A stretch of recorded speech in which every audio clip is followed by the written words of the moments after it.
You go. Yeah. We're gonna. Yeah, you're supposed to wait.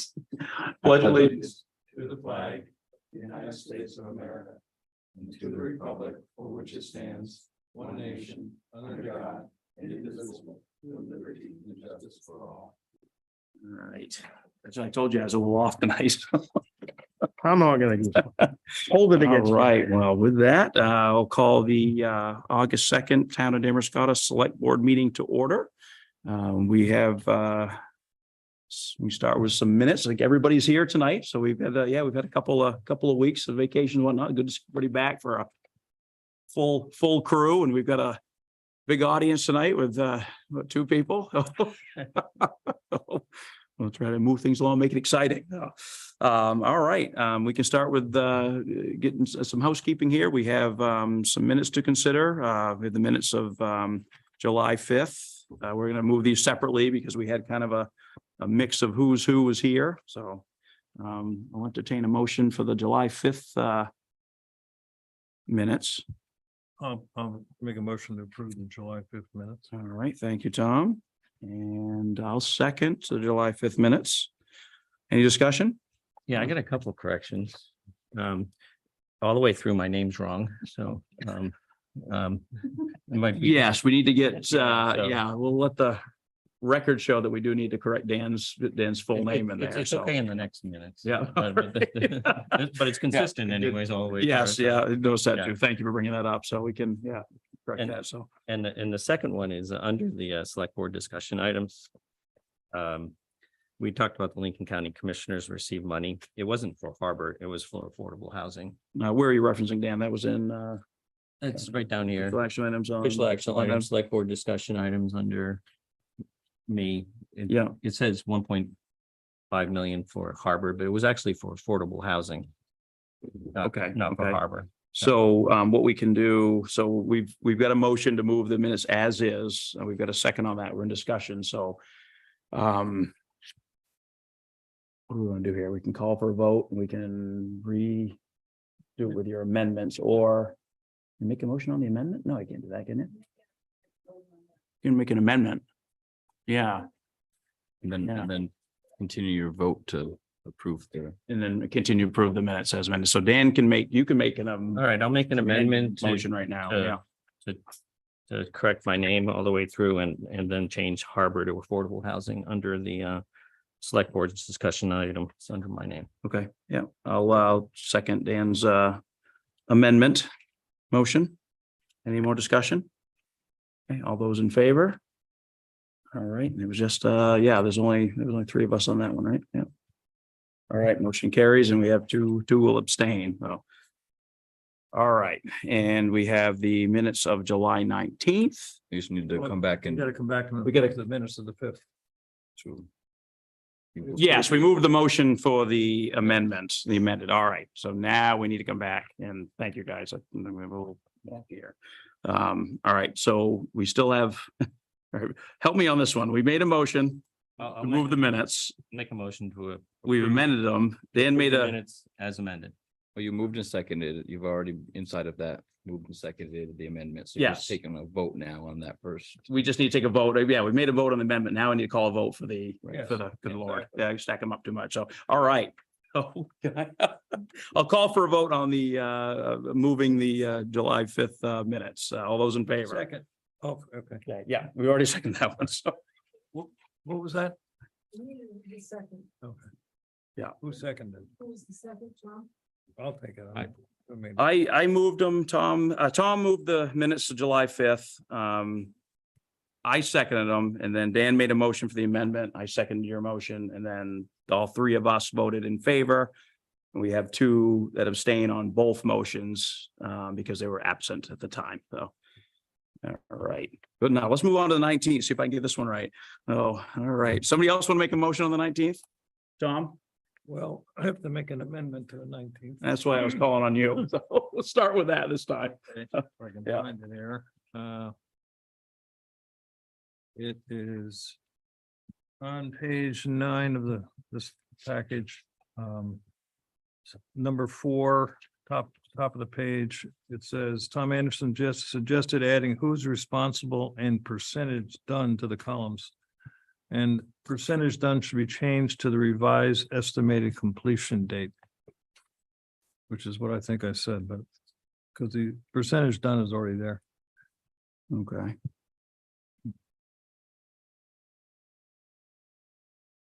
All right, I'll second Tom's motion. Any more discussion? Okay, all those in favor? Okay, motion carried. And we have two abstain on that one. So Josh, myself and Tom, and then Andrea and Dan, you guys are gonna be staying. You weren't here. No. Can I ask a question though? Now that I'm, Yeah. is the Board of Assessors meeting says separate minutes? Where are those? Where does one find them on the website? They should be, but probably haven't been. We don't, but I think we've had yeah. what, 3 or 4 maybe last year, Yeah. meetings in total. Oh, okay. And we don't, we only, we'll do the minutes when at the board, At the- as okay. we meet Okay. as Board of Assessors, so we Okay. don't do them Yeah, outside of 'cause this. I was Yeah. looking for them and I. Yeah, so we Okay. may get minutes that are Okay. 6 months, Okay. whenever we meet, so yeah, you don't see them often, yeah. Okay. All right, let's move on to financials. We have a payroll warrants. I will move payroll number 4. Thank you, Josh. Do I hear a second? I'll second that. Dan seconds. Any discussion? All those in favor? All right, motion carries on payroll warrant 4. And we have accounts payable number 5. I'll move AP 5. I'll second. Josh seconds. Any discussion? All those in favor? Okay, motion carries. All right, Andy, we've got some citizen comments, general correspondence. Yeah. Yes, apologies for putting them slightly out of order in the packet, page 16 in your packet. It was a copy of an email letter we Mhm. got from Maine DEP. And they're started last year. They gave us notice that they would be conducting some testing in some of the old sites that were used to spread sewage. And so they're following up on last year's and this year's work to test that, and that's just letting you know that they are expanding one of the test sites and are testing water for more homes in that one of the areas that they tested for. They do have a map tool online if anyone's interested in seeing anywhere in the state where the sites do exist. I think we had 3 or 4, I think, in this town. We did in Damariscotta. Yep. Yeah. Have Um, we tested the river? River gets tested pretty regularly by. It does. I don't know. Darling, yeah. By the sanitary district? No, I think by Darling. They do it for various reasons. I don't know if there's a PFAS one or not, but yeah, there are some entities that them, and I think Coastal Rivers is involved in some water Oh, testing yeah. around the community as well. I just have a couple of questions about that. It's just, Mhm. because obviously it's gotten a lot of press in other parts of the Mhm. state, and there was even some legislation, I believe, up in Augusta related to it this year. Mhm. Are we required, or are they required to notify the abutters of where the testing is taking place in town? Or is that something the town's supposed to do? My understanding is the DEP is taking care of all the testing and notifications and under whatever parameters they've kind of set. You know, this is what we're getting as a follow-up, is just a kind of a update on their process. But my understanding is it's kind of between them and the property owners. In which Yeah, they're it says testing. right here, DEP will request permission to sample and test drinking water supplies from individual homes. and Well, they were property owners. talking about it is that it was in the area, so I didn't, if there's, it must be a notification process to those. I think directly to the property owners in which they're testing on. I don't know if they go beyond. I can ask. I don't. Yeah, because I'm not aware of Not it like they were going in. expanding it, so. Right. Yeah. So they'll reach out to the other properties that they're going to then test. Yeah. Before going in, and folks do have a right to say, no, we don't want you to test. If they don't want to, if they're finding that there are higher levels that need some sort of treatment system, there's an interim in which they'll provide water to those homes for a period, and then identify what solution they might put in place. Some sort of filter system presumably is offered, and again, property owners have the opportunity to not accept that if they so desire.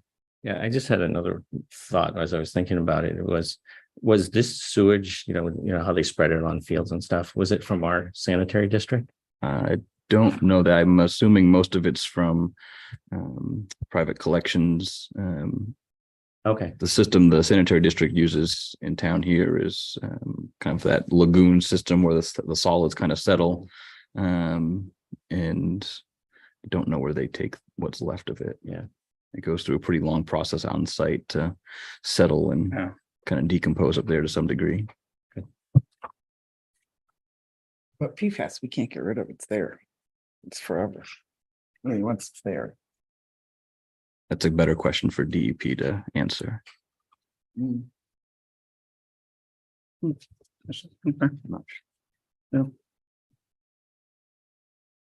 The second one is a notification of the virtual public meeting for the DOT's carbon reduction plan. I don't know if anyone has seen that. They've put it out on some of their social media, I know. But that's available through Monday, August 7th. That's specific to the DOT.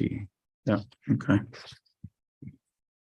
Then the other one I got was a letter or a notice from the Lincoln County Commissioners to all municipal officers regarding the Budget Advisory Committee.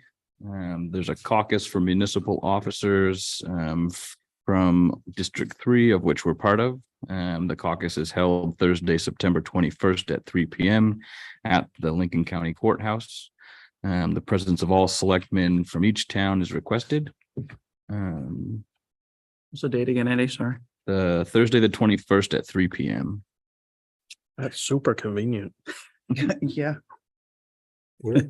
This is at the Lincoln County Courthouse in Wiscasset. Yeah. You think it'll be zoomed or it has to be in person? It appears it's an in-person event. They also gave a copy of the budget calendar. We had, I think Lou was our representative last year to the budget committee Yeah. from here. But if anyone's interested in serving in a role on a budget committee for the county, just let me know and we can connect you with See the Dan nodding his head. So I County. just escaped me over there. So.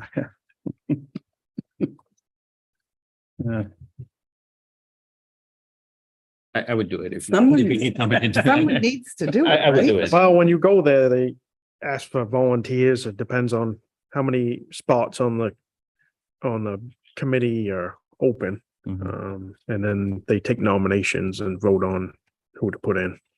So we can, if you want to be on it, usually you can say, I'd like to do it and you're on it. So. Okay. But I mean, if we have a volunteer like Lou used to do it, so we'll go over there so we can entertain Dan if that's something he wants to do as a board representation. And then Yeah. I don't have any issue with that. I don't think anybody's, yeah. And Hard just for me to get out of 3 on a Thursday, so we'll let you, if you want to take that, go right ahead. Yeah. so following the caucus on the 21st, the Thursday, the 28th, if folks are interested, there's a public hearing on the FY24 budget for Lincoln County at 3 p.m. I do not know if that's a virtual option Okay, or no, not. yeah.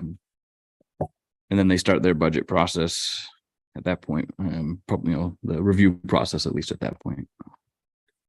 Yeah, okay, fair enough. Yeah. Okay, thank you, Andy.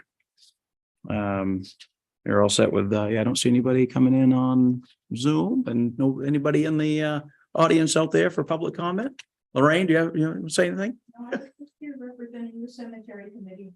While you were signing the warrant, Gotcha. you signed so I can go. Yeah. Sounds like a plan. Well, you can hang out. You don't have to go. I know that I could go home and watch it. All right. Fair enough, fair enough. So, Andy, do you want to dig into your Sure. town manager report? Since the last meeting, we do have the Miles Street invoice. Again, still need to go through that with the engineer. Just haven't done that yet. So we'll get there.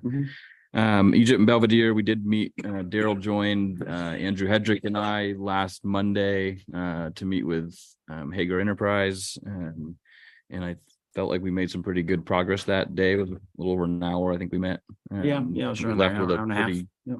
thought a common understanding about how to proceed, and we were gonna just wait for a follow-up from the contractor to confirm and some of the change in prices and material we were talking about in Yeah. the meeting. So we had Dates, availability of the equipment to And the do the avail- shoulder. so we haven't heard back yet from the contractor.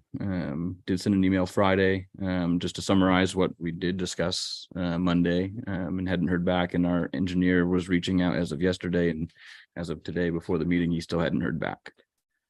So just to my knowledge, we were on the same page, just not sure how we're, Yeah, So I know what page we ought to look at is in the bid spec, as a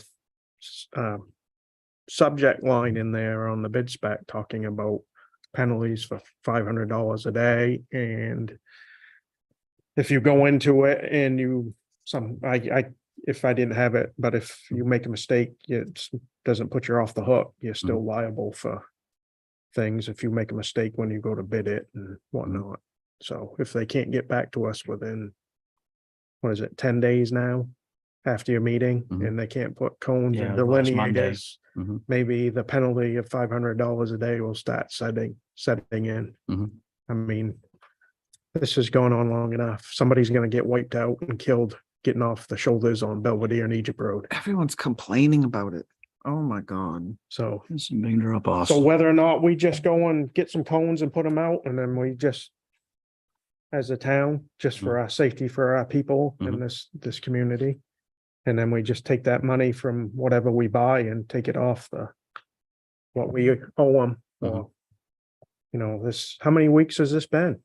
that was a Memorial Day weekend that we had them place those cones out, those that are left. And the start of the project was like the last week of March, first week of April. I don't recall exactly when it was. And it's an 8-week time frame. Mhm. So we're well over 8 weeks. Mhm. Well, I think the lack of response in the last week has been a little frustrating That's- after a meeting, And just as I think we came out of it with a pretty good understanding of how we're moving forward. And I think we were expecting at least a date on the getting the equipment back to do the shoulder work, but that would have been a nice starting point. So, okay. This is Mhm. to a point where it's a public safety issue now. And if they're not responsive, we get a ticket and run with it. Mhm. And then, Would it make any political sense to have the expert, what's his name, the engineer, pursue that with them? Would that take the heat off a little bit? We've More been kind of straightforward. Yeah. asking the engineer to help, especially with the specification call out on the specs and that kind of Yeah. stuff to work. And so he had said he was reaching out yesterday to them to Okay. follow up. All right. And as of before the meeting, he hadn't heard anything back. but this meeting occurred not this past Last Monday, Monday. it was the Monday before. Right. Yeah. So that's all. Yeah, we're out a week and a Um, half, 10 days. Well, I was Yeah. just thinking he's more or less a neutral expert partner in the whole thing. I mean, Yeah, no, Andrew's been, Hedrick's been heavily involved with it, and he's, I think he was instrumental in our meeting. And then he's reached out, like I said, he's reached out since yesterday, so. So Yeah, okay. maybe the contractor needs a little nudge. Yeah, $500 a day penalty. That'll give you a Exactly. nudge. Exactly. So who's gonna enforce that? Yeah, you can blame it on the. We select do. board. Well, I mean, a line of communication Right. was, is a big thing. And if they're not gonna follow the line of communication, you have to, Mhm. or we have to, as a town, look out for our best interests of the public. Right. So, So have you been in touch with Andrew since have you talked to him, Andrew Hedrick, or have you? I sent him a message today when I was coming back from lunch, to see if he's heard anything more, and he hadn't. All right. We can get ahold of him tomorrow and see what he wants to, Mhm. he's been pretty good about giving that, some direction on this and stuff. So I think maybe Right. we can reach out to him or say, hey, And one of our what's the only, next move here? well, and one of our only other options, I think, potentially is to use some of the retainage that we have from the project and look to, if we need to hire someone else to do it, use the Hire retainage it to out.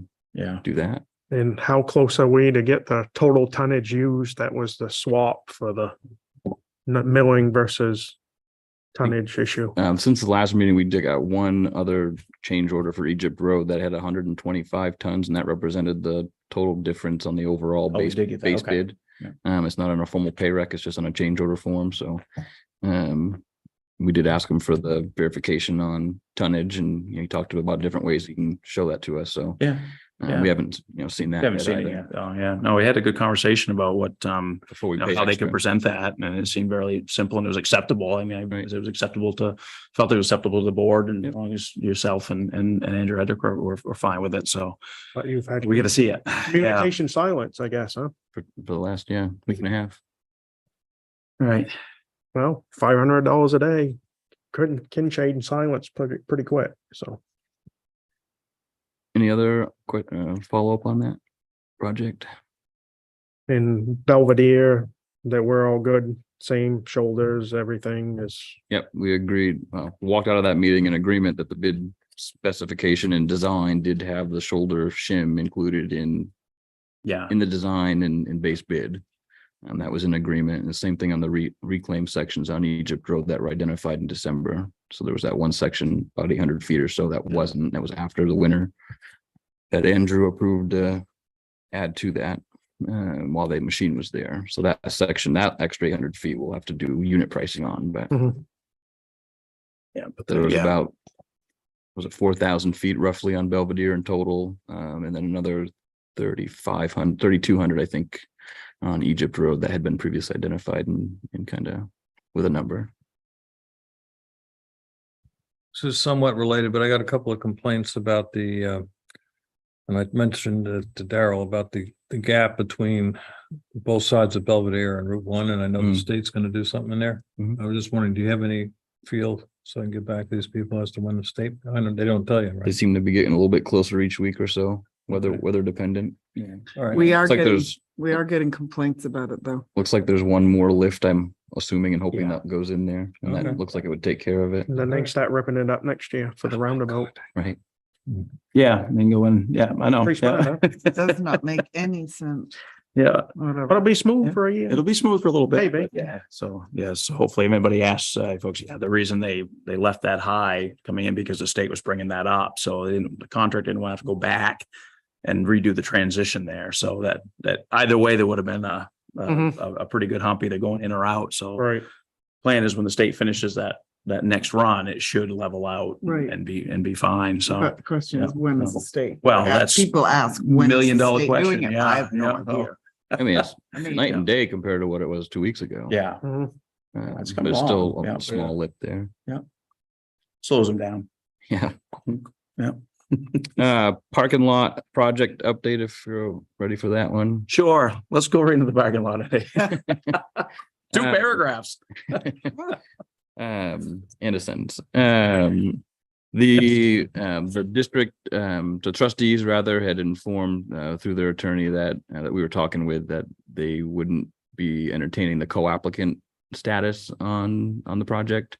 They just felt that there was too much. I mean, it wasn't quite how it was presented to them on the onset to come on as that, and given all of the contingencies or strings, if you will, or requirements that come with a federal grant requirement, they were just nervous about signing on as a co-applicant and being responsible or co-responsible for some of those deliverables. Project's only half done, so I think that was kind of part of the concern. Are we only responsible for the line that's already in, or are we going to be on the hook? And it read as though they might be responsible as a co-applicant for the remainder. So they were more than willing to continue with an agreement with the town to maintain and operate those lines as if they were owners of them. And so we'd want to have some sort of agreement to show EDA that they can be maintained, knowing that we aren't a utility. And it sounded like that was agreeable to the staff at EDA that we talked to last week. So we'll send that along.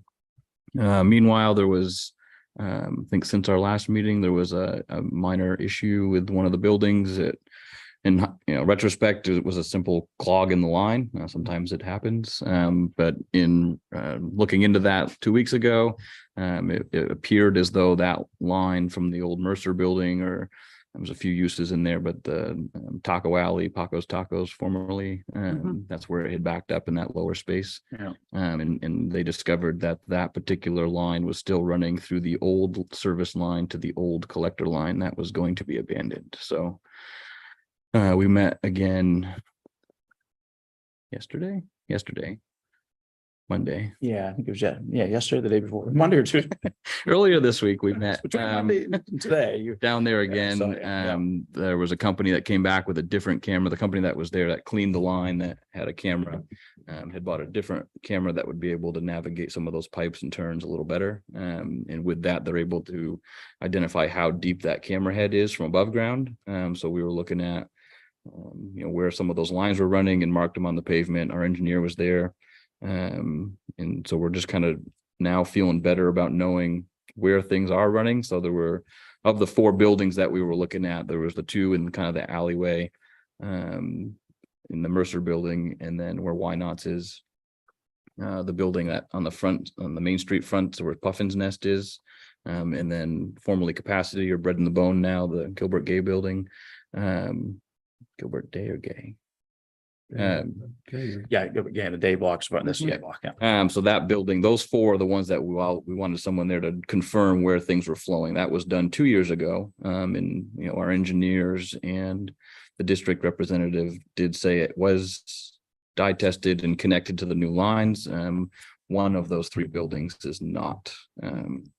So we need to figure out what the solution needs to be to do that, and then how and when to make that final connection to the new system. So that with what we saw in the field, it looks like the depths of the lines coming out of that building could go into the new private line that then goes into the manhole, which there was a little bit of concern as to where those sat in elevation under the Well, ground, yeah, and whether there depending on needed what the to be a elevation pump was, station or yeah. not. So right now it's looking like it would be a relatively simple tie-in to an existing line that comes into the new system.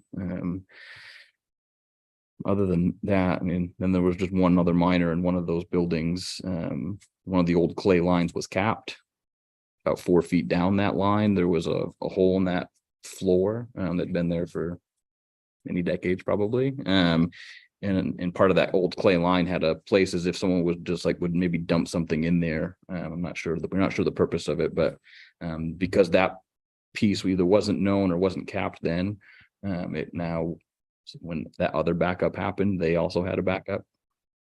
So we're gonna with the help of someone from the district, we're gonna just it was advised to 4 or 5 bags of concrete maybe, but just kind of cap that clay line there in that spot and kind of fill that hole. And then when we're digging on the other end in the parking lot, kind of cap it at that end too. But that's a minor So thing to take care of. how are we gonna pay for this? Or who's paying for it? We need to design it and figure out what the solutions are and understand what the costs might be, and then work towards Okay. identifying who's paying Because for it. I know we had engineering firm oversee this project, and Mhm. that's why we pay him money. Right. We don't have surprises like this. Yeah, no surprises anymore. Shouldn't have happened now, but it's better that it is happening it's now better rather than 2 years from now. Right. or- We Yeah. have to dig it all back up Um, again. So But yes, definitely a surprise 2 years later to find out that it wasn't where they thought it was going. Yeah. So otherwise, we're able to continue moving forward on that one. I think with EDA, we have submitted the paperwork with EDA to move forward, so they're just going to review that. The engineers are on track to continue working on the bid documents for a late fall, probably potential for bidding it. And then we'll be on the hot seat and need to turn around quick to meet with stakeholders and building owners, business owners down there to talk about timeline and project Yeah, scope. it's gonna be fun. Yeah. Haven't done that only because we just don't know what timeline Yeah. yet. And so I figured once No, we'll be able to until you establish figure out that. Yeah, With the bid specs kind of being wrapped up and before it goes out to bid, we'll have a sense of and can kind of control when we want it done. Mhm. So. Yeah. We'll look to do that hopefully as early September or after August. Okay. Rush. Public Works, have an excavator on rental right now. They're gonna be moving tomorrow to some ditch work, some areas that have been giving us trouble. The last week they had it on site at the garage and have been cleaning up the yard, getting used to the machine, prepping the area where the septic field can go. There were some trees to remove. There was, I don't know how many years worth of old wood and stuff collected from roadside cleanup and whatnot that we relocated to a more suitable place. Yeah, so you get a lot of stuff done out there. I haven't been out by, but they've moved quite a bit of material and Yeah, tried to improve a little bit of drainage on site there that we've got a trouble in front of that.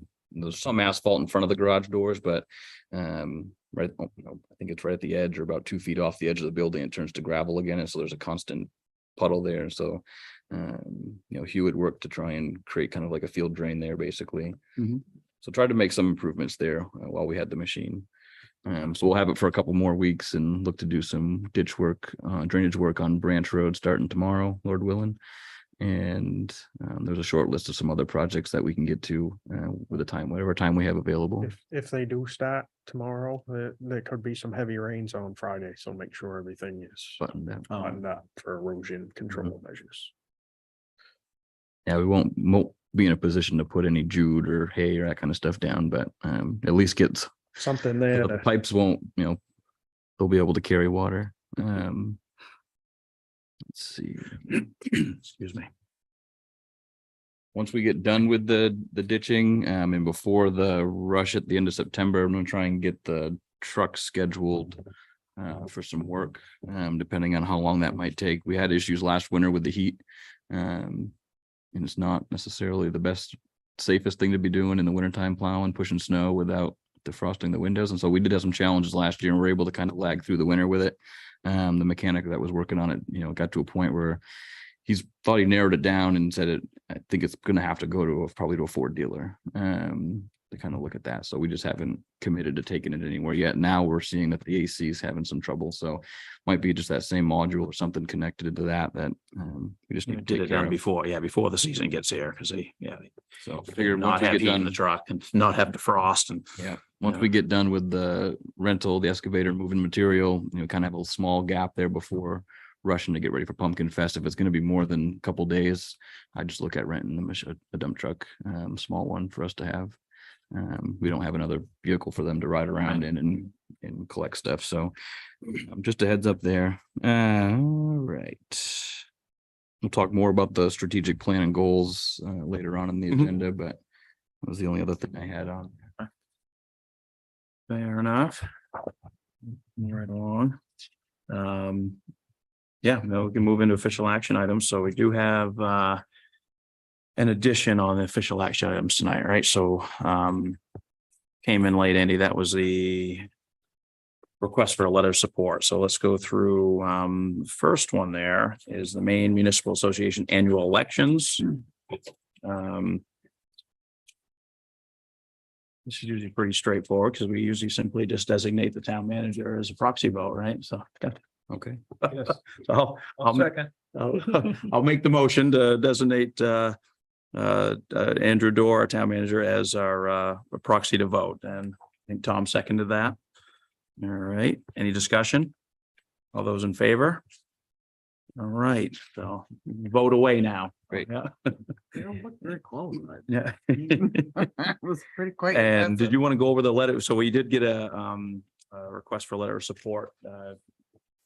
We all have a copy of that, Andy? Yes. Or do we just, I know I that put one. that, I just put that on there on your table, on your front of you this evening. This is the one here, right? Yeah. So there was an email from them, from the Lincoln County Regional Planning Commission, from their staff, with two updates in the email. The first one is the request for a letter of support. They're looking to submit a grant to DECD for housing related technical assistance to Lincoln County towns. Their plan for a scope of work would include compiling and prioritizing inventory of potential housing development sites, which is their strategy 4A in the study they did recently.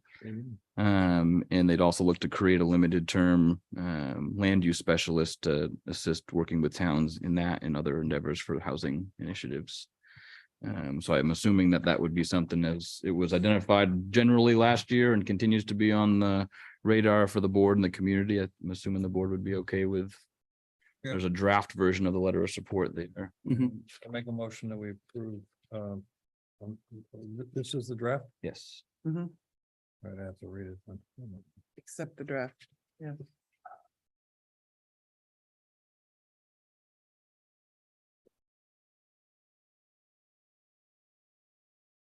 Making a motion that we approve the draft letter to the Housing Opportunity Program Coordinator.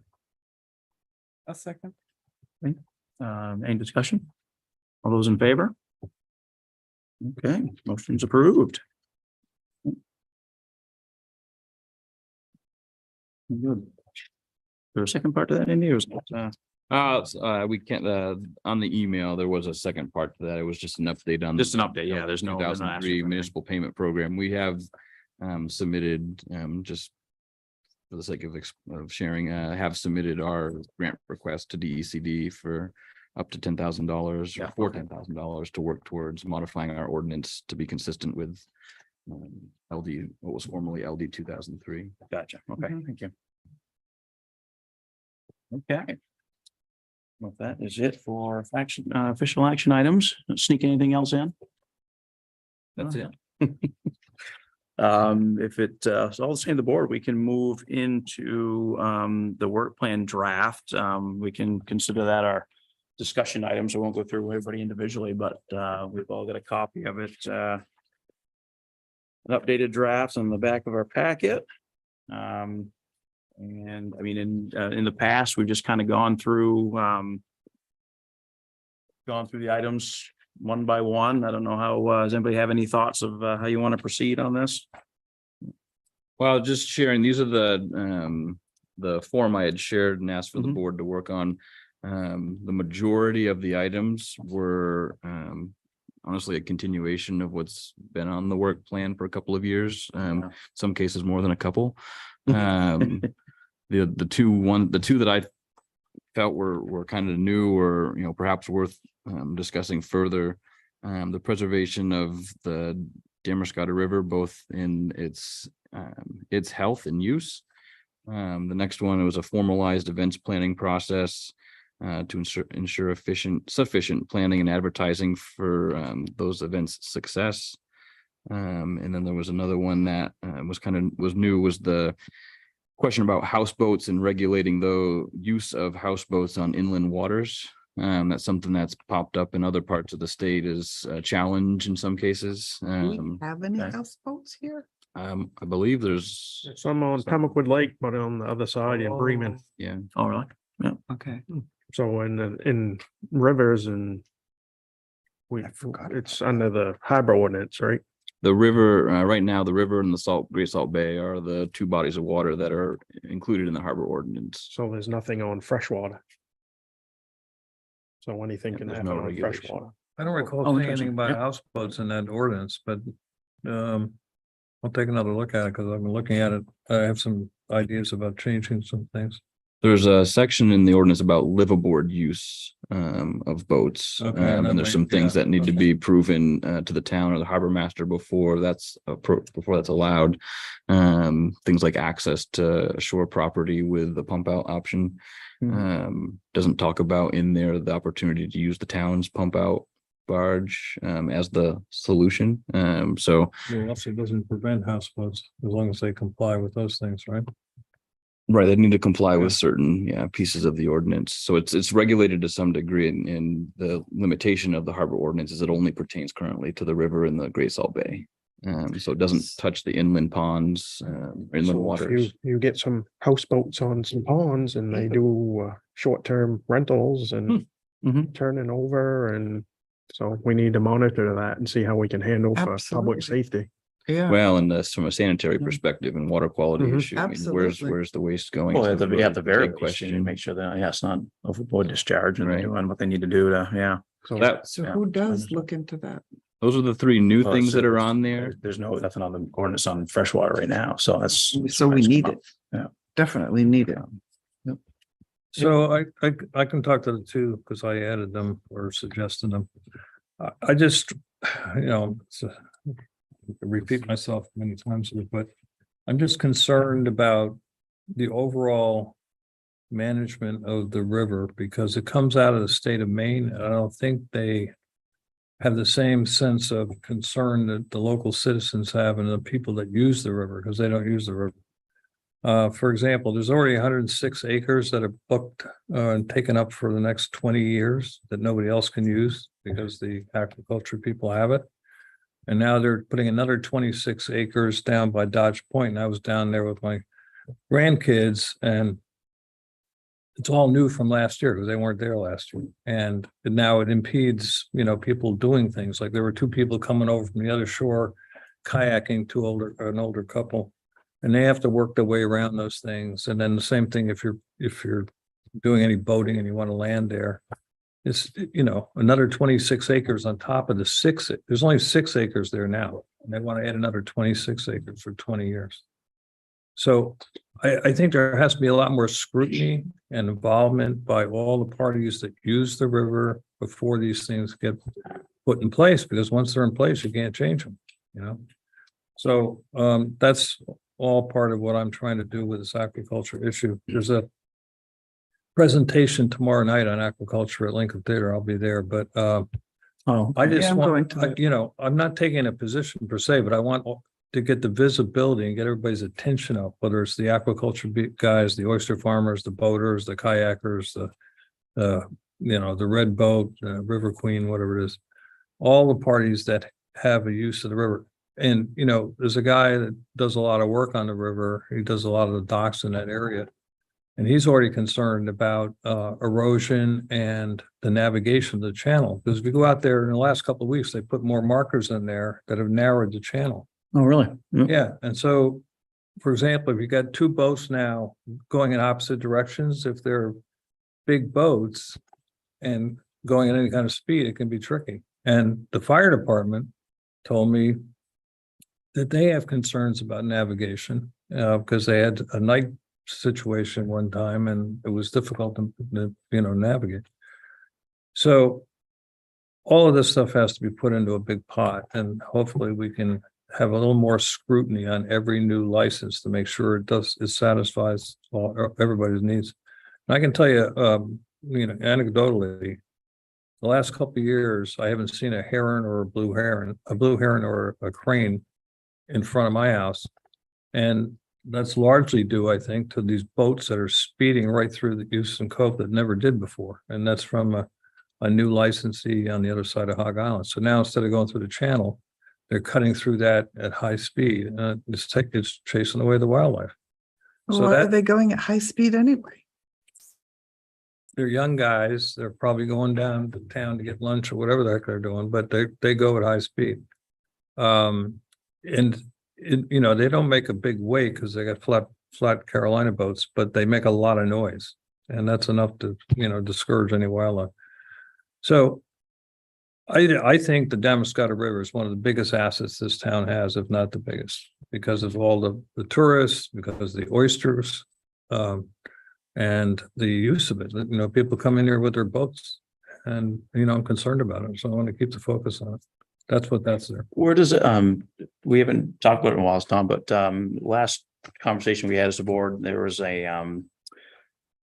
you're trying to get a meeting together in the fall, right? There was trying to do that. Trying to get parties. Identify Yeah. the interested parties. Yeah. I'm creating a spreadsheet with their emails and their phone numbers, et cetera, et cetera. Yeah. To your point, there's there's a lot of folks interested in the longevity of the river, including the as a working river and as a recreational river. So there's a lot of interested parties. So what's the presentation tomorrow night at the? It's by a lot of the aquaculture farmers, Brendan Parsons. Oh, is that's there. when Brendan. He's Okay. going to be there. Yeah. Coastal But Rivers. Sam, but Sam Belknap's doing the presentation from the Island Institute, right? I think he's Yes. moderating the Yeah. event. Yeah. The Coastal River Conservation Trust will have one of their Sarah Glad, who does a lot of the water quality Oh, testing. okay. Right. I think those are the 3 panelists, I believe. Well, that Sam may will be moderate. very interesting then to start. Yeah. If we have speeds requested on the land, shouldn't we have like a speed limit on the water? We had some like no wake signs out there Yeah. and they disappeared. Probably the wake took them. Yeah. Somebody took them. Yeah. I believe there is something in the ordinance already about either wake or speed. Mhm. Right? I mean, that would be important, especially for the protection of the ecosystem. I'll tell you, there were two older women swimming in Houston Cove the other day, and I was coming in slowly very slowly, and I didn't see them right away. I thought they were like seals or something, because whatever, they only had their head out of the water, but somebody going through really fast, they could have gone right over 'em. Right. Yeah. There's a lot of people that careful. swim out there. Yeah, they do. There's a lot of people that swim out from Water Street.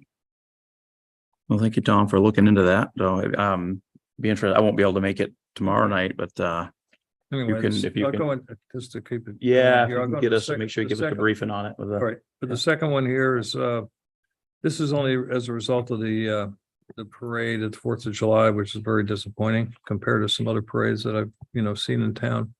And I think it may be due to the lack of publicity about it. It didn't seem there was the usual amount of publicity on it. So I'm suggesting that maybe there might be maybe a small committee, including the Chamber of Commerce, John Roberts or whatever, that they control a lot of the distribution of announcements and stuff for the public that come to us once in a while and gives a schedule and what the planning is all about. Just try to put a little more emphasis on the planning so successful. I mean, there were a ton of people at the fireworks, but there was nobody at the parade. yeah. But we don't typically, we don't typically do a parade. We don't. It was for the town anniversary. So Exactly. it's the first time we've had, People aren't used to that. They're used to yeah. going to Round Pond. yeah. So it was a kind of a one-off. I don't Exactly. think Yeah, it'll be but see, something I that we mean, I repeat had next 2 year. or 3 people that day asked me, "You going to the parade at 12 o'clock?" And I said, "You mean the one in Round Pond?" And I said, "Well, our parade is at 5. I'll be in yeah. the parade at Yeah. 5." So I just didn't think it'd get enough. It didn't get out there. I think. And you're right. I looked Yeah. for it on the announcements and it was like buried there, parade at 5, that's it. Well, it didn't help Right. that I think Channel 6 said we canceled the fireworks too. So I mean, I'm just, That too. We're still at a decent turnout, but it was, I'm not trying to be critical here. I'm just trying to say maybe a little more pre-planning in advance and more repetitive publicizing of these events if you make it successful. I mean, for me, it's worth understanding more and expanding on this initial, and I guess 1 and 2 is for this list that's here, it doesn't include some other things that have been on the list or Yeah. doesn't necessarily cover things that the department and staff are working towards. Right. And so in the vein of kind of expanding for me to help trying to understand more about what this looks like, to see, do we have staff to do it? Is this really a committee? Does this committee that needs to happen or not? And so when events happen, and there are plenty of events, last year I think we had 4 or 5 one-off parades or marches or whatever you want to call them, for around certain interests. I mean, what types of events are we talking about getting potentially Well, I mean- getting involved in to help publicize and have a committee oversee? Well, doesn't necessarily have to be committee, but I mean, just for example, a lot of towns have either a brochure or some publication that lists out all the events for the year. Hmm. The dates, what all the details are, whatever. Maybe we just put that on our website in a very prominent place. I know we have some of them out there, some of the ones that are coming up more currently, but I don't know if we have the full list for the year of the events and the dates, and sort of using it as a promotion for the town as well to draw people in. Some, one of the challenge, and it's not a problem, but just challenges right now I can see is just who's pulling from what list exactly, right? Because there's a lot of groups out there that organize certain events, and some are more formal, some are more informally created, some are kind of happen, Well, yeah. 2 weeks out kind of thing. And You're so, not gonna get them all, but you can Right. get all the ones that are repetitive, and certainly they knew that the 175th was coming well in advance. So, just having the basics out there every year, and then maybe working with the Chamber of Commerce to come up with a glossy kind of thing that sort of sends it out, or you put it in a magazine or whatever. You see in other towns, or like the Yankee magazine, there's sometimes the But towns. what else do you think is coming that we're not publicizing? Like the 175th was a one-off thing. What else is coming up that we should be publicizing? I can't tell you because I don't know what the list is, but I really don't. I'm just I saying, think typically, the recurring like Pumpkin Fest and I think the Village of Lights and things like that seem to be, you'd almost have to define what events, and Andy's asking like, for some guidance, and you'd almost have to start with defining like, minor, major events, what's that definition of those events? So we don't Um, spend the night on this. I'll take a look at what we have already. Yeah. And I'll give you. because I know we any typically thoughts get that I involved have. with like, the regular ones happening, we'll put it on the website, you guys will advertise, hey, this is happening Right. in town and I'll take a whatnot. look at it. Well, and for me, it's still a piece to trying to understand about the board, the local government, the board and this town staff's role in, does the board want the staff or a committee of sorts to kind of come in and create this group that creates the glossy brochure and updates the website? And it's not that it should or shouldn't. It's a question I need to understand if we're going to try and allocate staff resources or try and get a committee and have a staff member oversee that. No, I'm just thinking. it Or is would there a be- chamber of would commerce be a perhaps that would volunteer be better committee. suited to? I think it'd be a volunteer committee that would come to the board, and just tell us what their plans are for the year on the major events. And just to put a little more oversight on it, a little more stimulation for them to be prepared. That's all. I don't think you have. Yeah, it seems like a good role with a Chamber of Commerce would come into too, Tom. Yeah, They would- absolutely. Yeah, Yeah. that would be their role is, yeah. Yeah, just as a side, it's somewhat related is, way back eons ago, I was a city planner, and back then the city planner would be responsible for things like affordable housing planning, where it's going to be and how do you get there and all that kind of stuff.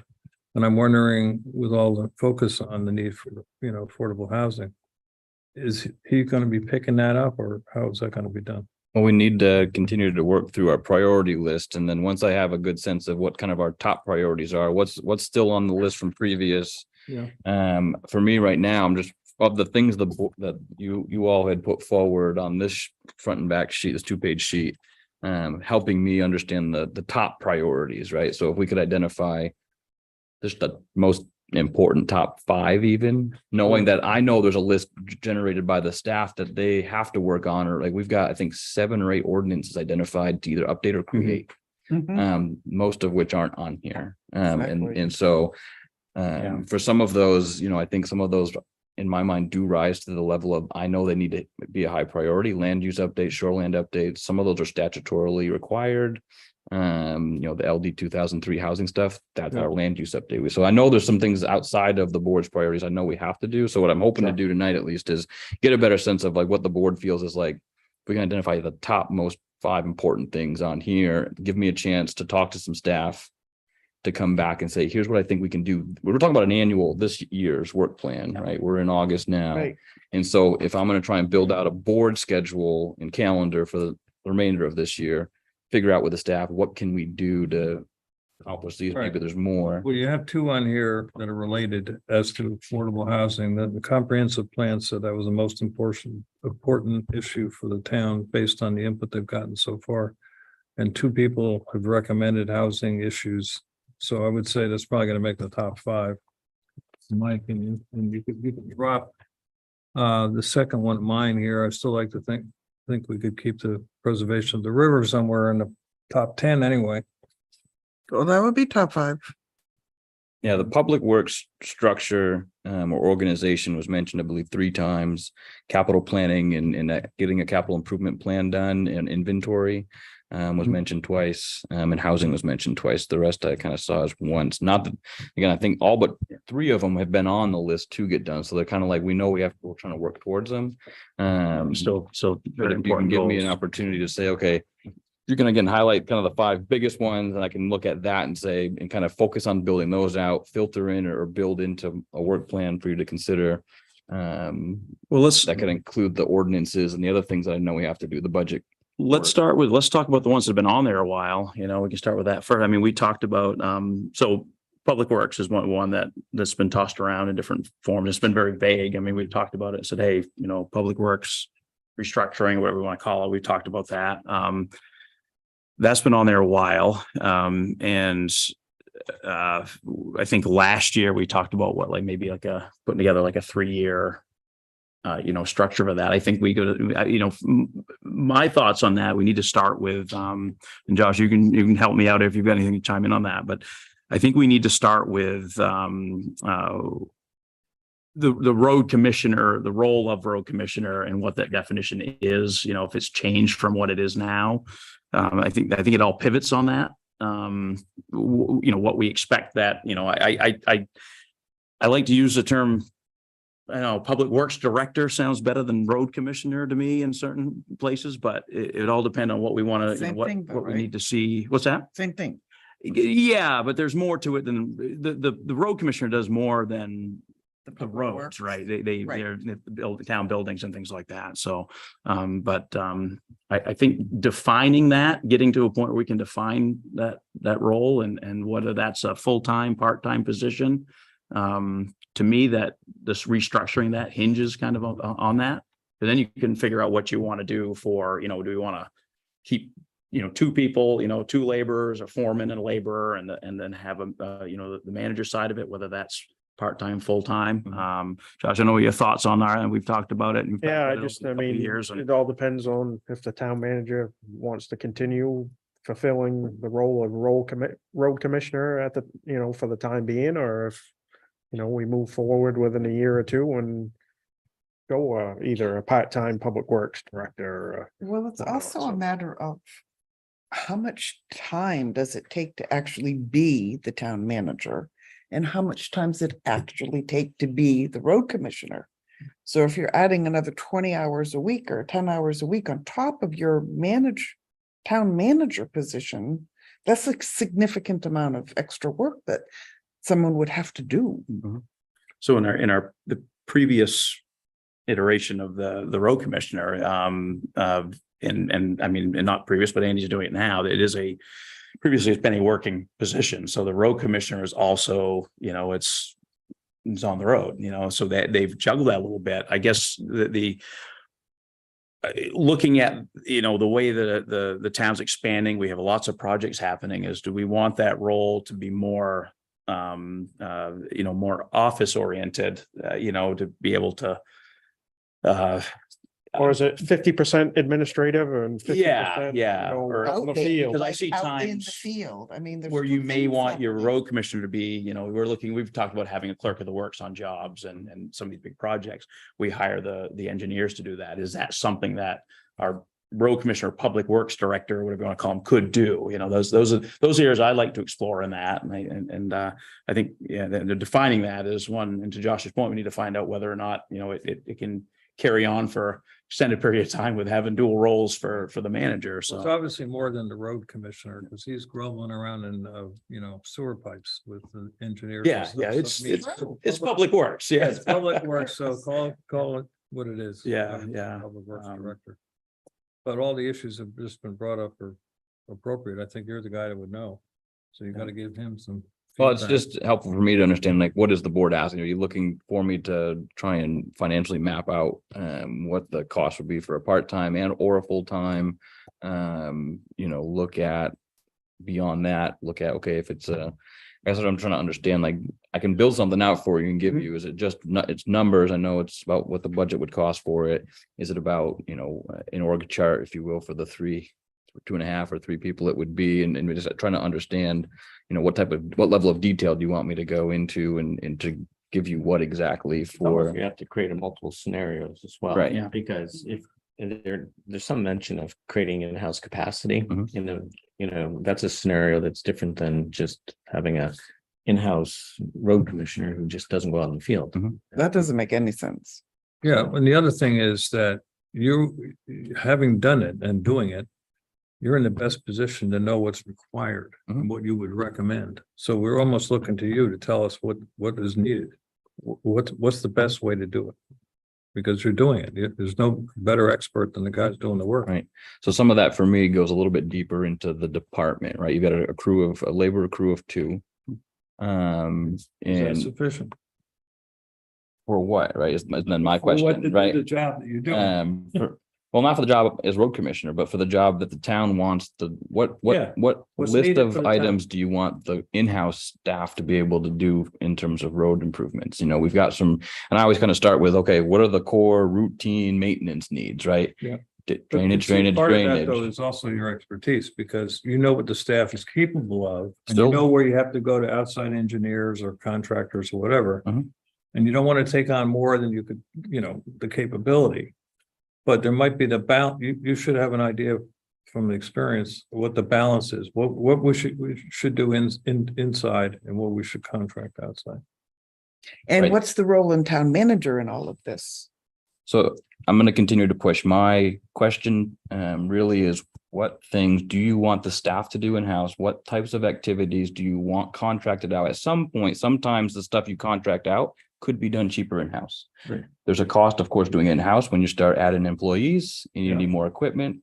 And so I guess some guidance from the board on, where do you see the department in 3? I'm going to help you with a 3-year plan for the department to model what different scenarios, are you looking for a bigger department, more in-house capacity to do things, which would, again, come with equipment and some other things? Are you comfortable still with saying, we're looking to keep a crew of 2, and add the road commissioner's position into the fold, either part-time or full-time, and run with, and just so I know, are you looking to That's- expand the department? I can speak or for maintain myself here, but department size?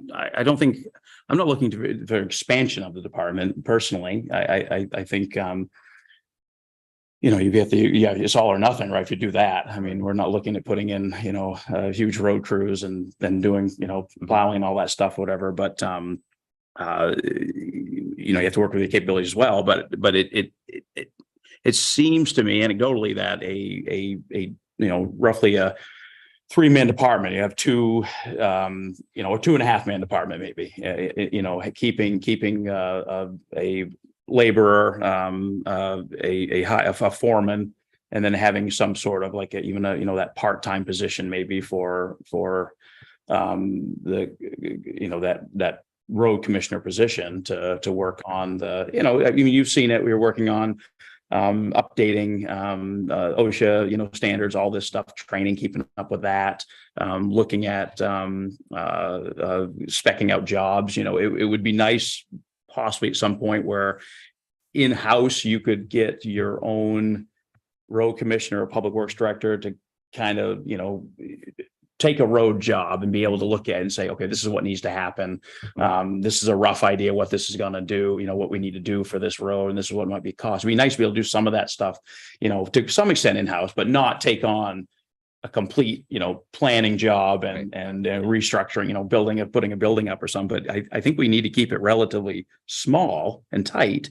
But you still need somebody in there to manage that side of it and be able to perform some of those duties. So, Well, I just want to reiterate what I was saying before. If you look at what we paid contractors to do related to public works, and you looked at what we paid our own staff to do, was that the most effective use of funds?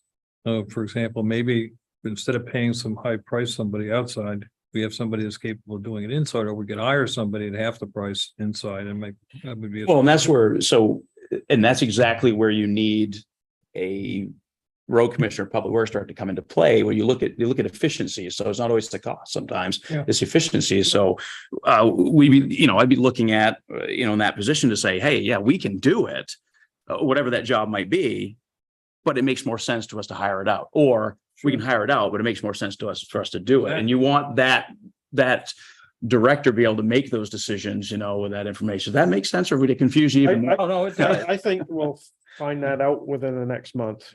Some of the things as projects that are going on, the ditching that we're gonna do, the basic excavation stuff.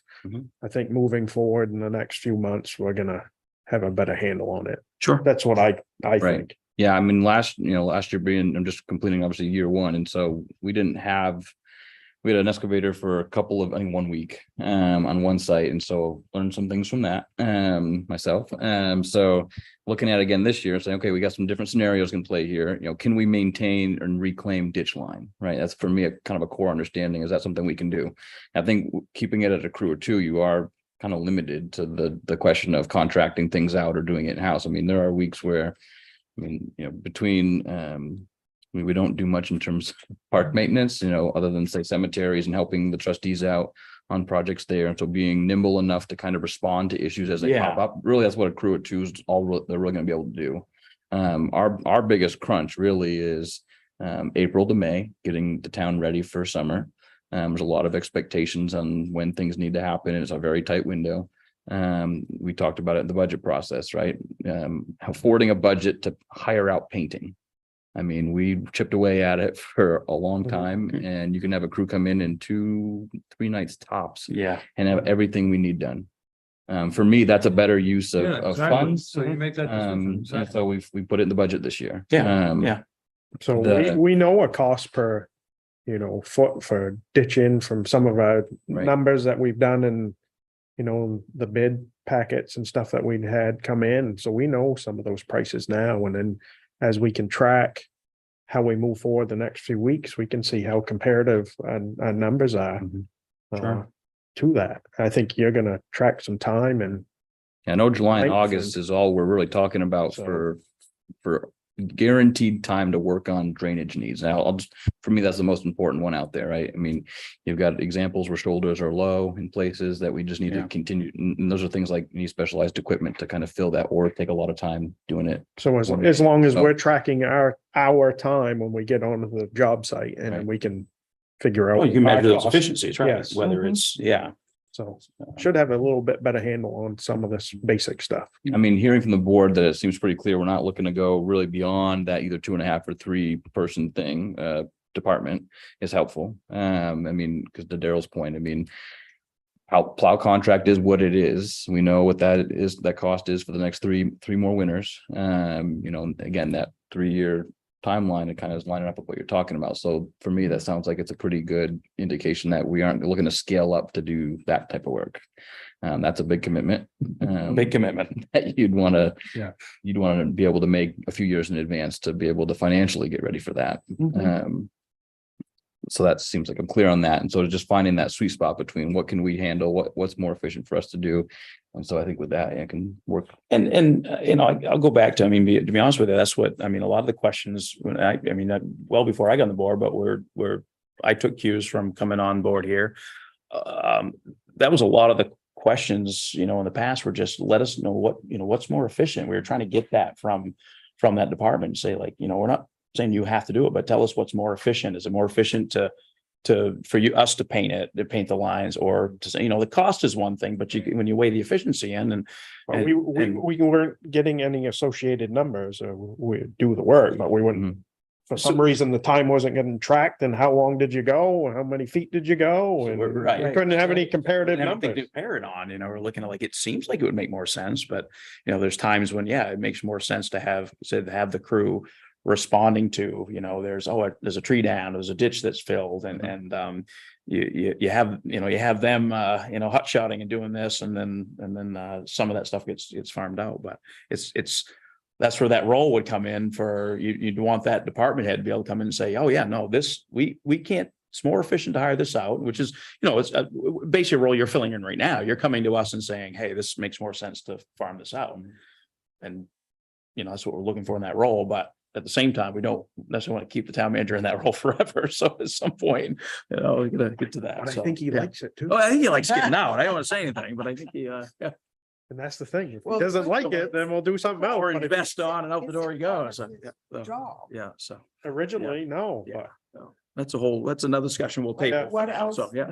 does he need? Not to sure be he's doing happy besides meeting that? with Hager. Yeah, so. So to me, Okay. the capital planning, I know is one we need to have a more formal capital improvement plan. So it's just a matter of doing some inventory, road surface inventory still.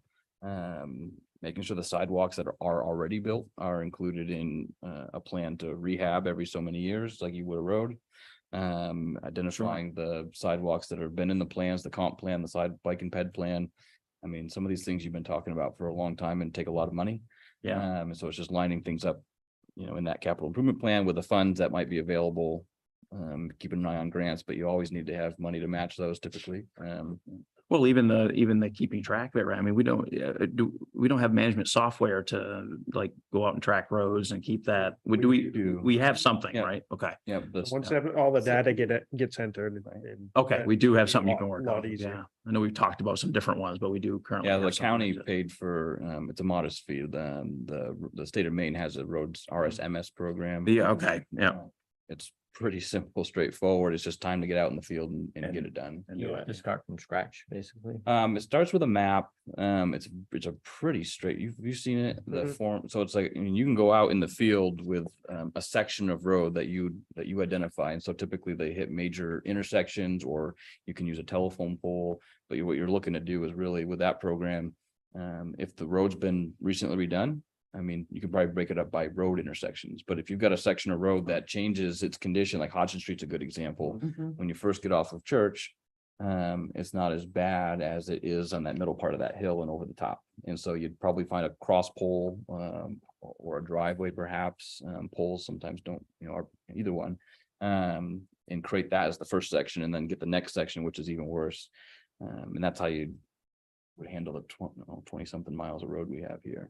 Yeah, chunks at a time. And Is that that how many program miles we have, Andy, is 20 It's something. like 21.2 or something like that. Okay, in the state's got another 4. Yeah. 5. okay. So that's just time. There isn't one for sidewalks, but you could probably pretty much use that program for your sidewalks if you wanted to. That would be great. It's, especially where we're using asphalt for the Mhm. sidewalk, it's Yeah. basically the same make thing. it And adapt it. And so it's just time to put that together. That's straightforward. Housing, the other one, is came up twice on there, and I know is a big challenge, that's concerning a lot of folks. It's just a matter of kind of diving into what does it mean, for the board, and kind of what are the deliverables that we'd be working on, as staff, either through committees or staff, and with partners on. I mean, in there was talks about a potential for a housing advisory group, and working with Lincoln County Regional Planning Commission to proceed with the findings of the report, which the letter of support's a step. It's not it's interesting when I think about these different goals. They're at different levels sometimes. Some of them are like huge, and there's no silver bullet. And you have this one about mapping out the roads. It's like, okay, you can do that. And then there's an end date. Mhm. When do you say you've solved this affordable housing issue? Right. Right. I mean, it's just a much larger issue, and there's multiple steps and Mhm. things you might do, and there's like no silver bullet. And so it's almost at a different level. Mhm. You're going to put on a work plan for 1 year and say, we've solved it in 12 months. No. Right. So, But in those 12 months, what would success look like? well, Right. you can And break so- it down into tasks and say, Right. these are the things that we can do. Mhm. So, That's where just would need just a little bit of guidance from the board, and like looking at in a year's time. Yeah. What is kind of the kind of higher level goal? Let the staff kind of figure out when the meetings happen with whom, and report back on kind of what they're finding. Yeah. So it's just those things that are on there right currently as examples, can be met relatively easily. If there's a housing advisory group, it's just a matter of making sure the group is clear on what types, guidance from the select board in terms of what Mhm. is it you'd like them to really dive into, in bigger level, what goals are they working to identify, or objectives under the goals. I would suggest you kind of give them the goals. Yeah.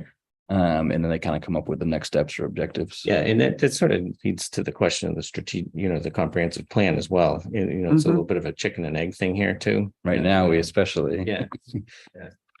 Especially if it's coming up this year with the goal of having it approved at Mhm. next year's town meeting. So Mhm. I don't know if that reorders some of this stuff as well. I think it would. And so looking at this, not wanting to shake it up too much, in terms of process, is looking to kind of continue this kind of annual work plan. But once the comp plan's finished, looking at that 10 or 12 year set of priorities and You have to the cross-reference strategies it. identified in there. Absolutely. Yeah.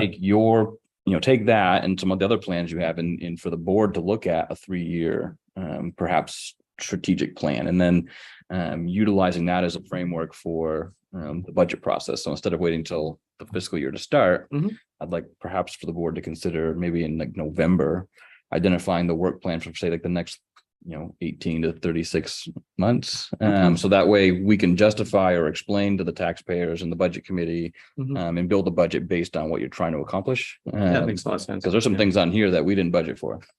Oh, right. Staff wise or just contracting or whatever. So that's where I'm hoping that we can kind of flip it a little bit by about 6 months, and put it in front of the budget process. And I see that happening after the comp plan kind of gives us a better Why idea. don't you try folding in all of these, even though some of them are gonna go by the wayside, with the ones that we already had, Mhm. sending it back out to us and asking us all to list the priority in priority order. Put a number on every one as to what you think the priority is, and then try to meld them and come up with, the top 5, 10, whatever. Well, it And seems- give us any feedback where it doesn't fit. Well, I think, right now, I think, to your point, and I think, you're trying to kind of get out of this group right here, kind of get the top ones. Because most, Um, all but yeah. 3 are already on there. A lot of it's still on there, yeah. And so if the board does acknowledge kind of like of the top 3, not in any particular order, the public works plan, a capital improvement plan that includes buildings and roads and sidewalks, everything, Mhm. equipment replacements, and then the housing piece is kind of like working towards talking about housing challenges and how to solve them or to address them. If there were 2 other real top priorities on there, Well, those are definitely our top 2. I see pilot on there a couple times. Well, how does like the water Is that your play into this? Yeah.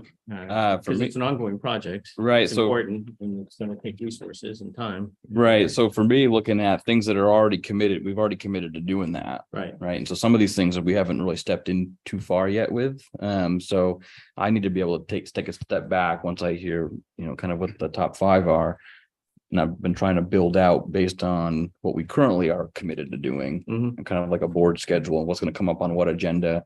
If we've got the ordinances and we know we have a timeline, if our goal is to put ordinances on either the June or the November ballots, we work backwards from that to kind of put it in front of the planning board and the select board for draft reviews and such. And so I'm trying to work backwards. Well, because your other Some of limiting those. resources is just time. You only have so many Yeah. resources between you and the town planner and. Mhm. And Other staff. anyone else there, Staff and so, everything, yeah. we can create a great list, but you just. All right, You well- have limited resources. Yeah. So- I'll volunteer to suggest that you take my 3 items and just stick them on the end of a list without any particular priority. So they don't get lost. So we can still talk about them. Yeah. And it won't be in the top 10, Okay. and you won't have to put a lot of resource in. I'm gonna be deleting number 1 anyway. And I will try to work with the Chamber of Commerce and John Roberts on number 2. And the number 3 is folded into housing. I believe that you got to get the Great Salt Bay to define what they're willing to do to expand water and sewer. Mhm. Once we identify areas where you could put by zoning and availability, new public housing, and you work together with them to say, we got to bring these 2 things together in order anything to happen. There's no sewer, no water, and it's available line of land 5 miles away, and you're not willing to do it, that's off the table. Mhm. If it's nearby, you're willing to, go the extra mile if we can find a developer to put it in there, so you're gonna get Mhm. usage for the next 10 years, 15, 20 years, okay? But we don't have that. We don't have, I don't think, and to some extent, I think the planner ought to do this, but anyway. You got to bring those things together, Mhm. because without water and sewer, you can't have public housing. Right. period. So previously identified in years past, I think it was just last year, was a goal to broaden the relationship with the sanitary district. I say that just is slowly happening. We've got a few projects coming up that we're going to be working in the same vicinity and same roads on, and I'm looking forward to seeing how we can work with the staff there to coordinate. Church Street's probably the next best example of a Mhm. project that we're going to work on. So I think Yeah. that's one that'll just take a little Absolutely. time. I have Maybe- asked. Maybe we ought to take Lou out, Josh, you and I, take him out for a couple of beers and get him to put the arm on his son over there. Okay. I mean, you might perhaps just entertain, maybe not a full board, but a couple of the board members that might want to meet with a couple of their board members and just have a conversation about, and bring the planner, bring me. Just have a conversation about, are you thinking about it? It might just be a simple question. Are you thinking about it? What areas are you thinking of expanding to? And maybe Yeah, maybe they got exactly. their own list that doesn't, Yeah. we're not aware of. Yeah. We've got a comp plan that shows growth areas You're and- gonna bring it to where housing is. I mean, let's face it. or where it That's might be. definitely top on the comp plan. Yeah. Well, I'd be happy to meet with them. If somebody else wants to go, Josh, maybe you've got the public. Hey, yeah, at some point. We'll get going on it. So I can see that one. That doesn't necessarily need to be at a level. To me, that's more of like a task, if you will, Yeah, yeah, task yeah. level Yeah, type yeah. The thing. relationship The needs to housing be is the stronger. big one. Yeah. Yeah. It's a key piece in getting anything Yeah. moving with housing and developing. Yeah, it's a slow process, but yeah. Maybe we Um, get the planner involved too. Josh.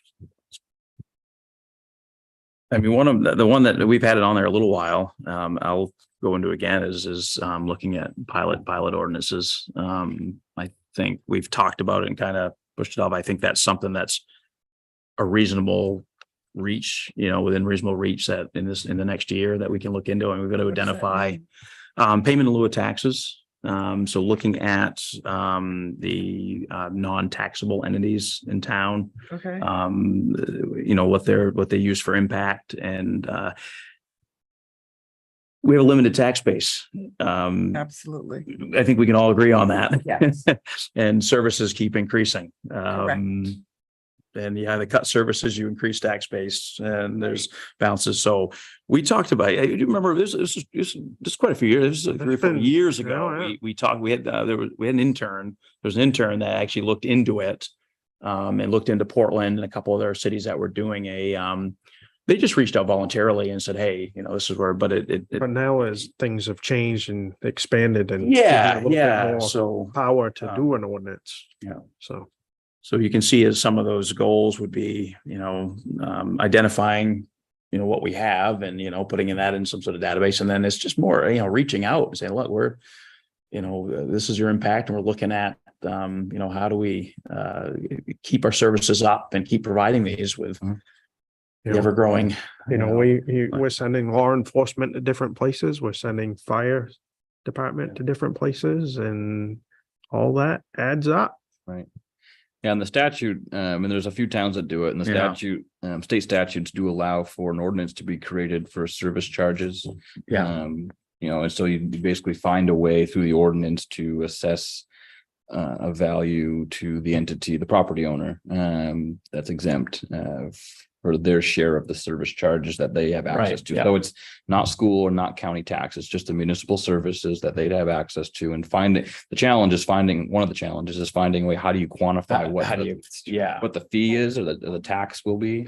how do you weigh that out? Is it, acreage or Right. occupancy or, Well, and that would be a starting point. Like, how do you, what do you use to figure that out with? Yeah. So the good news, there are some examples, so it's just a matter of, bringing Yeah. those in as a starting point and reviewing them, see what you like, don't like. Yeah. If the board wants to do that, Mike and I can start with pulling some stuff together. I don't know that you need a committee perhaps for it, but if the And then board- Rob said he had some stuff on that as well. Yeah, right? and that would be leaning on our assessor with a little bit too. Yeah. With some advice on that. Yeah. Yeah. I know that TIF is one that, I know when I interviewed, that was one that was big. We know it's not performing Yeah. anywhere near what it was It's expected. Performing? A little bit. It's like 12 or 14,000 a year roughly. But it's a far cry from what was expected when it was created. So that's one that's kind of got on the back burner with the change in staff this winter that I'm assuming you want to have kind of towards the top perhaps. I mean, it's something I know it's on my list to try and work towards if it's on the boards. That program, I think over the life of the TIF, I think was supposed to generate over $2 million to fund projects, programs. Projects, yeah. It was sidewalk, it was partial. What are we at? fire truck, 60,000 now? 40 to 60. Ooh, Yeah, but this year I think sure. it's, yeah. Went awesome. So it's Yeah. a far cry from what we thought it was, and it doesn't mean it can't rebound and become something more. I think there's some key pieces in there. We presented a draft of kind of like a thought of kind of where we might take it when Isabel was still here. Mhm. Expanding the footprint was one of them. Mhm. Right. Yeah. The idea of allowing, right now it's not allowed, but allowing for credit enhancement agreements. Should you find, a developer that would come in that would provide, typically you'll identify the things you want in that TIF that are most important. If housing's a top priority for this community, you could potentially find yourself in an agreement with a developer that might bring housing in, and maybe you incentivize them to do so. That's what some places, when they're trying to solve the housing, that's a tool you can use within the TIF Sure, program. sure. Not saying Yeah. you should do it, just it's something I think worth considering. Is all tools should be on the table for some of this stuff. Mhm. Right now, it's just written that it's not allowed. Yeah. And so things like that, were kind of tried to highlight. But I think there's with the possibility of some pretty big projects in the very near future, it might be really worth expanding into those areas. Yeah. And definitely how dig do into we it. do that? How do we entice, what if we decide that we want that to have housing in it? How do we entice a mean- contractor to come in to do it? Right, we make sure it's zoned, to have it, to allow it. So I mean, in every zone we have, you can put housing in there. Some places you can have mixed use, some places you can't. Density is a big deal for developers and housing. Right now we have a cap on 32 units, for like an apartment building. That's like in our ordinance, it got Oh. expanded recently to 32. Okay. The last couple of years, but that's the biggest.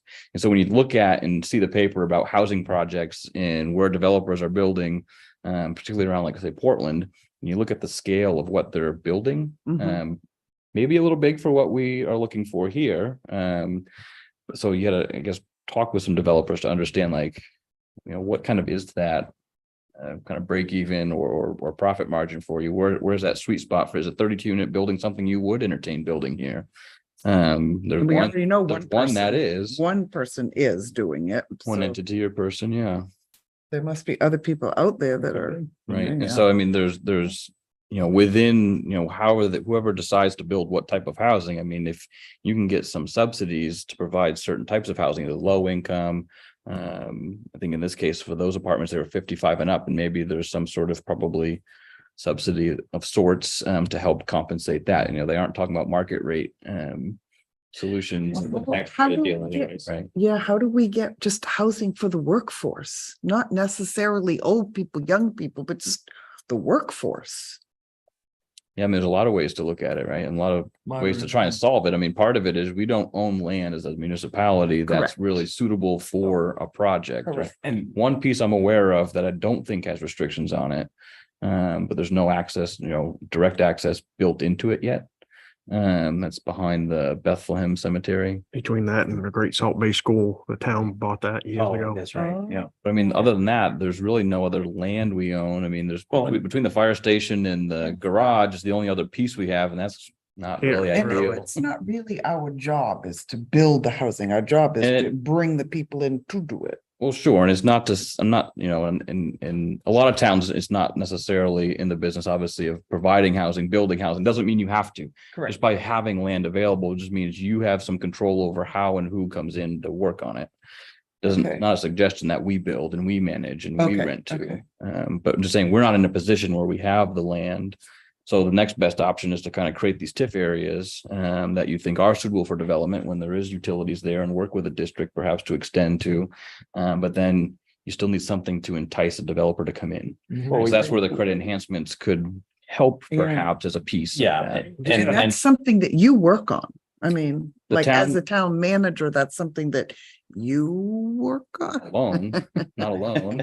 Your spare time. And it's something that would have to go through town vote. A credit enhancement agreement is a tool you can Yeah. use that still needs to be approved by the voters, not a slam dunk guarantee. It's not one person Okay. saying, yep, here's your incentive or Okay. ability to help make this happen. So it still goes through a big process. And I think that there's just some education we can probably do on the TIF So, tool. and there's one big key thing that we really haven't delved on is Sorry. the TIF, it's privately owned. It's owned by a developer already, Correct. we can do everything in the world here to entice projects to come in there. It's, at the end of the day, it's up to the current person that owns it and the developer. We have to have a relationship with the current owner and developer Right. to see what the holdups are, why things aren't coming in. That's really where you need to start. So like, why is it so stagnant? What is, are there, the price is too high? Are they too low? Is it non-attractive? So even before you get into any of that, the conversation has to be had. That like, hey, what's going on here? Well, and there's that 3 or 4 person- properties in that current TIF. Yeah. It's not just the Camden Plaza. There's Mhm. 2 or Right. 3 Yeah. others. So that But all might- privately owned. Again, we don't have a whole lot of control over how or what gets built there, and we don't have Right. any incentives to encourage it to happen. Like financial ones anyways. So, Right. Yeah. So again, I don't know if that's one, knowing that there were a lot of projects identified, knowing that we could potentially expand, the state has allowed affordable housing as a TIF eligible thing to, revenues to go towards. So I think that's a new tool that we could look at with housing being a challenge, trying to address it. Another expansion of the TIF allowance was to invest in your municipal office space. It caps it at a certain percentage of the TIF revenues. But I think that might be one worth looking at. I mean, when I did the budget stuff this past year, I think I was estimating something like $200,000 for just exterior work here on the property, let alone the interior needs. So, that might be something worth with a TIF look. I'm trying to amend the TIF current one is to take that into consideration and expand or add to the program What it can be used for. eligible Yeah. costs. Okay. So you must talk to a lot of the local town managers. Do you know of any surrounding towns that are planning to put in moderate housing? Off the top of my head, I do not. I know Thomaston's been talking about what to do with their TIF funds, and that was There's a something lot that of generally land was in being Bristol and talked about. Noblesboro. I'm just wondering if these towns have plans of their own to put some housing in. It would still help us in the short term with, workers. It wouldn't solve the long-term problem, but it would help to know if they're doing it. I would suspect all towns must be looking at it, just like we are. Some are, some aren't. Some That's- are more Yeah, proactive. you read their comprehensive plans Right. and many towns aren't that interested in growth. So they're just not. Well, we don't have a choice. We have to. We are the service center. We have. no We choice. are, Yeah. yes. But there's a lot of land within 5 miles of here that belongs to other towns. Well, there's no doubt about that. So- Where are we at, Andy, right now with your tentative list? We're kind of trying to get you kind of a top five here. Are we looking pretty good? We've talked about capital improvements, public works. Yeah, I mean, it was really just kind of, Pilot. the kind of the two, I mean, I think I've got a sense if the You got TIF a- and the pilot stuff are kind of the other two kind of big ones. Some of the other things are just happening anyways. Yeah, okay. Just Um, want to make sure you've got enough from us to kind of where we're looking, so. Yeah, why don't you just reorder it the way you think and just send it out to us, and maybe we can give you a response on by email in the short term, and then we'll meet Well- again if there's any difference. And some of them can be like combined too. Yeah, kind of as tasks under a. Yeah. And that's where I see like Under- spending some more time, as the comp plan gets closer to being finished and kind of identify some key folk. I tried to do that last year and just kind of put them in, like there was a bunch of them that had to do with kind of just the financial status of the town and some that were just capital improvement type stuff, infrastructure type stuff. So I think we could find ourselves with major focus areas coming out of the comp plan. And so let's not try and perhaps spend too much time Reinvent the wheel, yeah. a year ahead of it to Right. come up with different ones. Yeah, makes sense. So Okay. seems clear to me now. Skies have opened up and all makes Sure. sense now. Yeah. So I'll work on, I think it was helpful to try and put it together some kind of like an idea of where on the board's calendars at what meetings some of the stuff might need to fall. So it'll help me with the staff talk about, can we do it within 3 meetings or do we have enough time? With a 2-month lead up. To start filling out a board agenda tentatively based on these things. It's like, oh, okay, wow. Well, yeah, if you're going every couple of weeks and Yeah. yeah, there's a lot of gaps in between, so, okay. All right, Thanks. I gave you enough to go on for now, Mhm. Sure. Yeah. All right. Does anybody else have anything to add before we move on to possibly a motion to adjourn? Well. Oh, that's for discussion items, but I think we all. I think One we've quick discussed. discussion items. I've gotten a lot of complaints about, I know I'm beating the dead horse again, I mean, that's shoulder work done everywhere else, but the shoulders on Bristol Road are really narrow. I mean, the width of the road is really eroded on the shoulder side. I don't know whether it crumbled over the winter or whatever, but it's a little difficult between Westview and the Bristol cutoff, town line to navigate when cars are going both directions simultaneously, especially in the rain. It's really, really narrow. And a part of that's because the shoulders are crumbled. Oh, yeah. As a it's- driver or as a pedestrian? The driver. Okay. Oh, yeah. Yeah. Forget. You haven't heard anything from the state, Andy, as far as, You couldn't ride a bike there, no. But that's a state issue, right? Yeah. They gotta do that. Mhm. Do you have meetings with them? Do you bring any of these things to their attention? I've through email or fax have brought complaints to their Okay. attention when they come in. Well, I had 2 complaints this week about those shoulders. They, So they best thing- were in the area fixing shoulders the last couple days. oh, have they been? Kind of Yeah. the washouts, not so much asphalt work like you're talking about, No, but they no, finally did washout. get some of these big washouts on some of the shoulders. Oh, it'll go like this and there's a hole. And Yeah. yeah. I'd say the best thing, Tom, you can is if people do have those concerns or complaints, direct them to the town office to fill a form out. Okay. That's to me, the best way to do it is to continue to put them in individually to Alright. the state and show that, hey, Gotta have that Okay, formal good. they process. just come from me every time. It's just, oh, there's Yeah, the same, okay. right, the That's same fine. one. I'll But do if it. I can That's a say, hey, great there's idea. 30 of them that have come in, Best thing, right? the best thing you do when you get a complaint like that is to give them an opportunity to do something. Call you state rep. Yeah, Yeah. eventually. It's been a year for some of these folks that have been saying, you know, the my driveway culvert's failing. I'm afraid I'm gonna put my tire through it. Yeah. One in particular started last September. Hmm. Well, yeah, we had an accident, with Yeah, Westview and yeah. Bristol. the other one.